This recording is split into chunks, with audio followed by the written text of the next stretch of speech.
nome é Gabriele e eu estou no 7º período de Engenharia Civil e eu sou monitora de Resistência dos Materiais 1, RESMAT 1. Hoje nós vamos falar um pouquinho sobre módulo de elasticidade. Vamos lá? Então nós vamos falar sobre o módulo de elasticidade de um exercício também do livro do Hibbeler, que diz o seguinte: um cilindro de concreto com 150 milímetros de diâmetro. Então, vamos anotar esses dados. 150 milímetros e 300 milímetros de comprimento.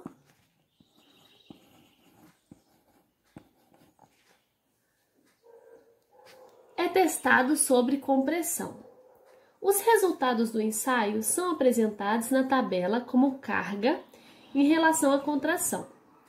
Desenhe o diagrama tensão-deformação usando escalas de 10 milímetros igual a 2 megapascal e 10 milímetros igual a 0,1 vezes 10 a menos 3 milímetros por milímetros. Use o diagrama para determinar o módulo de elasticidade aproximado.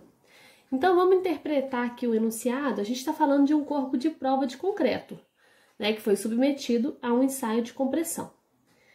E aí, ele nos dá essa tabela, né, dizendo que quando a carga era 0 em quilonewton, né, a contração foi 0. Quando a carga foi 25 quilonewtons, a contração em milímetros foi 0,0150. Quando a carga aplicada foi 47,5 quilonewtons, a contração foi 0,0300 milímetros.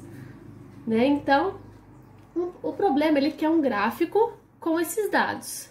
Né? Então, para a gente resolver, a gente vai ter que criar uma tabela paralela, né? Calculando essa deformação. Então, para calcular a deformação, ela é dada pelo deslocamento sobre o comprimento. Ou seja, ela vai ser dada pela contração que ela teve, né, sobre o comprimento. Ou seja, contração sobre o comprimento. Ou seja, vamos usar aqui a nossa primeira linha que a gente tem, né? Qual que foi a nossa contração, no caso? Em milímetros? 0. 0,0000. Como tá dando em milímetro, né? Qual que é o nosso comprimento do corpo de prova? 300. Não precisa converter, porque também está em milímetro. Qual que é esse resultado? 0. 0,000. Então, eu criei uma coluna só com esses dados de deformação. Né? Então, criei uma tabela que é adjacente só com esses dados. Então, e como que eu fiz isso? Colocando a contração sobre o comprimento. Fiz com 0,0000, 0,0150, 0,0300 e deu esses valores aqui que estão nessa tabela, tá? Então, a gente conseguiu determinar aqui as deformações, né? Usando a contração sobre esse mesmo comprimento, tá? Em todas essas contrações, eu usei o mesmo comprimento do corpo de prova. E agora, eu criei uma outra coluna aqui do lado, falando sobre a tensão, que a gente já viu, que é a força sobre a área, né? E qual seria essa área? Como eu já tenho o diâmetro do meu corpo de prova aqui, fica mais fácil a gente descobrir a área, que é igual π, diâmetro quadrado, sobre 4. Então, a nossa área vai ser π vezes 150 ao quadrado sobre 4.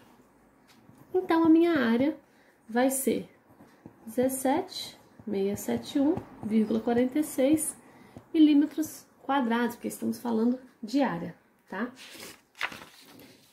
Essa carga nossa, né, que é a força, a gente vai calcular a tensão, é a força sobre a área, essa é a nossa coluna F da força, né?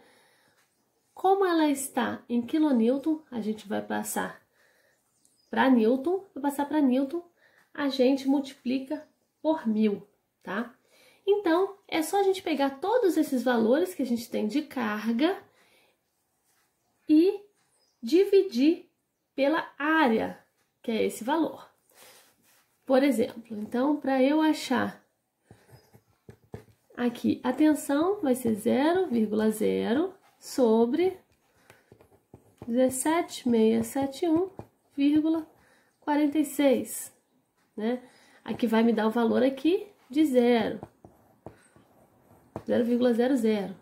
Esse 25, vou multiplicar por 1000, 25.000 sobre 17.671,46, que vai me dar o valor de 1,41 megapascal, tá? Então, eu vou fazer isso com todos os elementos aqui que eu tenho, todos os valores que eu tenho dessa coluna, tá? Que foi dada no enunciado. Então, tendo essa outra tabela pronta, né, toda calculada, agora a gente vai determinar o módulo de elasticidade. A gente sabe que esse material é o concreto, né? Já falou no enunciado do exercício. Para calcular, a gente vai lembrar da lei de Hooke, que diz que a tensão é igual ao módulo de elasticidade do material vezes a deformação desse material. Então, se a gente isolar esse cara aqui, que é o módulo de elasticidade, como que vai ficar nossa fórmula? Vai ser a tensão sobre a deformação. Então, para a gente achar o módulo de elasticidade, nós vamos usar essa fórmula, tá? O módulo de elasticidade é igual a tensão sobre deformação. E a gente já tem esses valores, né? Deformação e tensão. Então, é só a gente fazer essa divisão agora. E aí, eu criei aqui o gráfico, é muito mais fácil de fazer no Excel, mas eu fiz aqui no papel mesmo para representar esses valores, né, que a gente achou nas colunas de deformação e de tensão. Então, meu eixo Y aqui é a minha coluna de tensão e meu eixo X é minha coluna de deformação. E eu coloquei os pontos onde eles se encontravam, né? E aí, a gente vê que é quase uma linha reta, né? Quando ele começa a fazer curva, a gente está falando de regime plástico. E quando ele ainda está numa reta, é o regime elástico. Então, a gente vai ter que analisar esse gráfico para a gente fazer, né, o nosso módulo de elasticidade. Como aqui a gente está falando de parte linear, ele não começou ainda a fazer uma curva, né, para entrar no regime plástico, eu vou pegar aqui, a gente está falando de uma reta, né? Eu posso pegar qualquer ponto desse gráfico para determinar aqui o meu módulo de elasticidade. Eu vou escolher esse ponto aqui, esse terceiro ponto, né? 1, 2, 3. Esse terceiro ponto que fala para mim que a deformação é de 1 vezes 10 a menos 4 e a tensão é de 2,69 megapascal. Então, vamos lá. Meu módulo de elasticidade, então, vai ser 2,69 sobre 1 vezes 10 a menos 4. E isso vai me dar o valor 26.900 megapascal. Como esse número está muito grande, né, eu posso converter ele para gigapascal, né? Para eu fazer isso, é só eu dividir por 1000. E aí o meu módulo de elasticidade vai ser 26,90 gigapascal. Então, eu determinei aqui o meu módulo de elasticidade naquele ponto. Se você ficou com alguma dúvida, deixe aqui nos comentários. E não deixe de assistir as videoaulas nas redes sociais do GB. Muito obrigada!